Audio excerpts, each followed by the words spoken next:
తమ్ముడు ఉన్నాడట. ఇంట్లో పేక ముక్కలుంటే తీసుకొచ్చి అవితోటి బిల్డింగ్ కట్టడం మొదలు పెట్టిండు. 4-5 అంతరాలు కట్టిండు. ఇంటోల ముంగట గల్లా ఎగరేసుకుంటా చూసిండ్రా ఎట్లా బంగ్లా కట్టిందో, మీకేళ్ళకన్నా చేస్తుందా ఇట్లా అని అన్నాడట. పక్క పొంటే ఉన్న ఓ తీట పిల్లగాడు ఫ్యాన్ కట్టుకొత్తిండట. అయిపోయే మొత్తం పేక ముక్కలు కుప్పైనాయి. ఇగో వీళ్ళ కథ కూడా అట్లనే అవుతున్నదట. పాపం కాంగ్రెస్ వాళ్ళకు గోసనే ఉన్నది. బలం పెరుగుతున్నదని మీదికి సంబరపడ్డా లోపట మస్తు భయపడుతున్నారట. కారు పార్టీలకెళ్ళి ఈడికి 10 మంది ఎమ్మెల్యేలు షేయి పార్టీలా చేరిండ్రు. మా బలం మస్తు పెరిగిందని రేవంత్ సారు చెప్పుకుంటున్నాడు. కానీ ఊర్లలో కాంగ్రెస్ వాళ్ళే వాళ్ళ మీద తిరగబడుతున్నారు.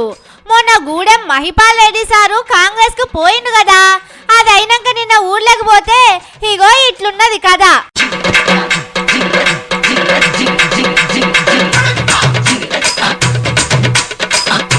10 ఏళ్ల నుంచి ఎవరి మీద కొట్లాడినమో వాళ్ళనే పట్టుకొచ్చి మా నెత్తి మీద కూసబెడతారా, మేమేం కావాలి అని మస్తులొల్లి చేసిండ్రు అక్కడున్నోళ్ళు. ఇక్కడ ఒక్క జాగల్నే కాదు, కారు పార్టీకి వెళ్ళి కాంగ్రెస్ లకు ఎమ్మెల్యేలు పోయిన అన్ని జాగల్లా ఇట్లనే లొల్లులు నడుస్తున్నాయి. జగిత్యాల కాడనైతే జీవన్ రెడ్డి సారు పార్టీకెళ్ళి వెళ్ళిపోవటానికే తయారైండు. పాపం సారు నెల కింద అలిగి ఇప్పటికీ అలక మంచం దిగుతలేడు.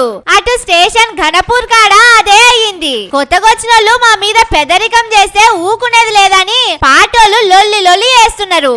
ఇట్లా అన్ని జాగల్లా ఏళ్ల సంధి పార్టీలు ఉన్నోళ్ళు తిరగబడుతున్నారు. ఇంకో దిక్కు కొత్తగొచ్చినోళ్ళ నియోజకవర్గాల కదా అటిటే ఉన్నదట.